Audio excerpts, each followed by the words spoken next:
Good morning. Hey, I'm Betsy Schwartz. This is my outdoor office. I love this space. I am the owner, founder of Birth in the Know, formerly 10th Month Doula Services, established in 1994 in South Florida. I am also the inventor, publisher of Down the Canal, the Game of Birth, which is a board game to test your birth knowledge, and the creator of my signature course, Doula Quest for Postpartum Doulas. So hey, thanks for watching.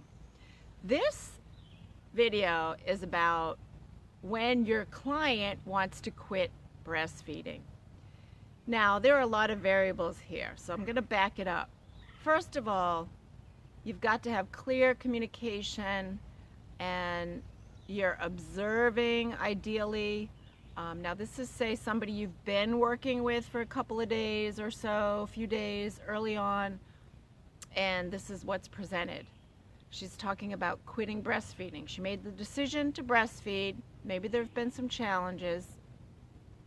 Again, there's a lot of different variables here, but I always want to know, so why? Like, what is the question behind the question? Why would someone want to quit breastfeeding? So that's what you want to really hone in on. You want to really ask more questions. Or there are cases where you have been observing.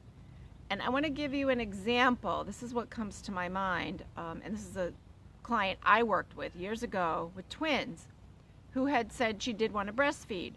I think they were in the hospital a couple extra days. I came in the beginning. There was family around. Some of it's fuzzy. It was years ago. But what I do remember is that I had to sit her down and really ask her, do you want to breastfeed?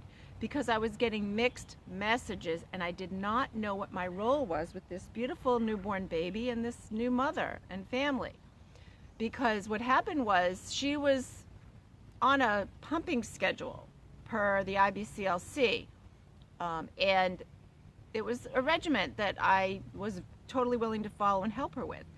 And every time I would tell her it was time to pump, oh, why don't you just, feed him this time, and, I'll pump later. And so there was this kind of communication going on where she said she wanted to breastfeed, but she wasn't doing, what I knew she needed to do to keep up her supply.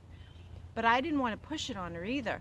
And I did talk to her sister. She pulled me aside and said, hey, what can you do? And the thing that I discovered was that her sister and her husband were really pushing the breastfeeding, or they really wanted her to breastfeed and were so supportive. Yet she was not in the game. Her head wasn't in the game. She was exhausted. She had twins. There was a lot going on, right?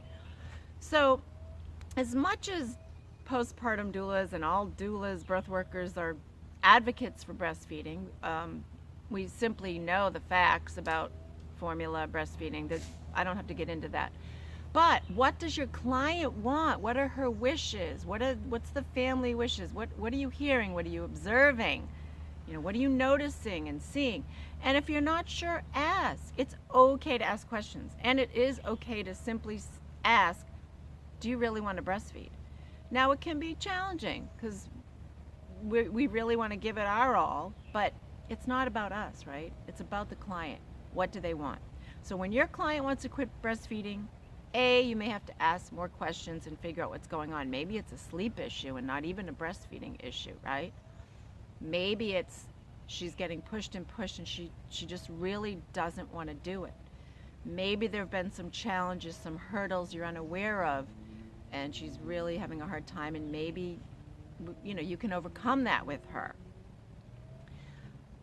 Let's see, what else could be possible? Oh, well, maybe there's an anomaly, with the actual nipples. Maybe they're inverted. Maybe there's something going on there. Yeah, so there are many things that could be happening. Now, I just want to say with postpartum doulas and breastfeeding is stay within your scope.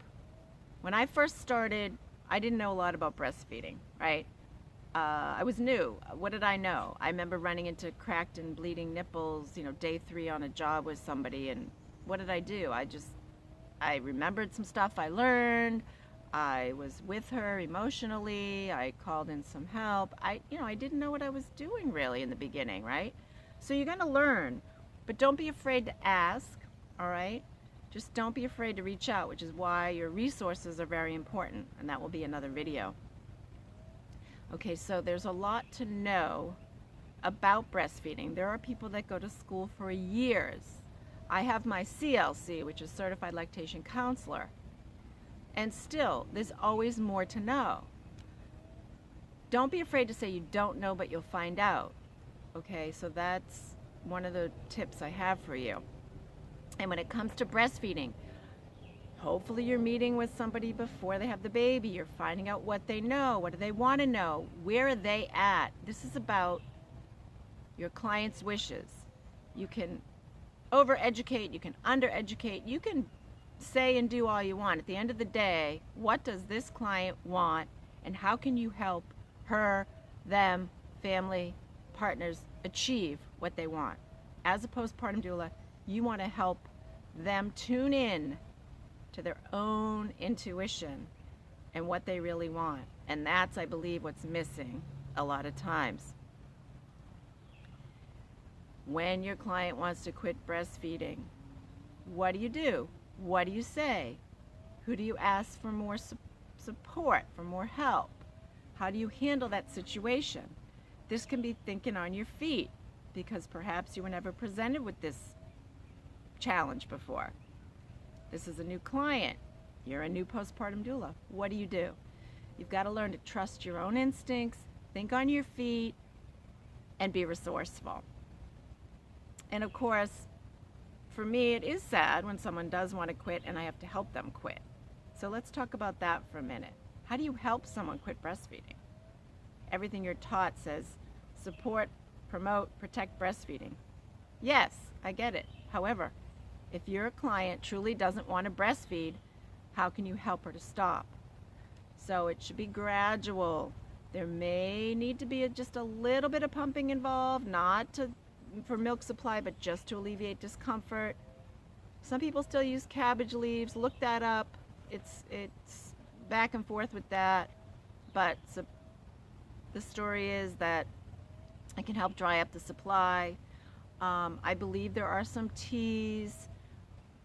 There are many ways, and I'm not going to get into that in the video here, but I suggest you look it up and ask, how can you help somebody quit? Because there are multiple ways to do it, and it just depends on where is the supply and demand at the moment of quitting. Maybe the supply has already diminished so much that she's like, I'm going to quit because I'm not seeing any milk. Now, you could certainly help amp up the supply, but if that's not what she wants, you don't want to do that. You want to know your role. You want to be clear why you are there, what is needed from you. That's what you want to be clear on so that you can provide the best support as a postpartum doula. That's what I've got to say for when your client wants to quit breastfeeding. There'll be more videos. Please comment, ask questions. I'd love to hear from you. And have a beautiful day, whatever you're doing. I don't know if you're hearing any of the nature in the background, but there's an owl. I love my outdoor office. What can I say? All right. Well, that is it for now. And the next one, actually, that I will be doing is about resources, what you need, who you want to have on your list, and all that kind of stuff. All right. This is Betsy Schwartz signing off. Bye-bye.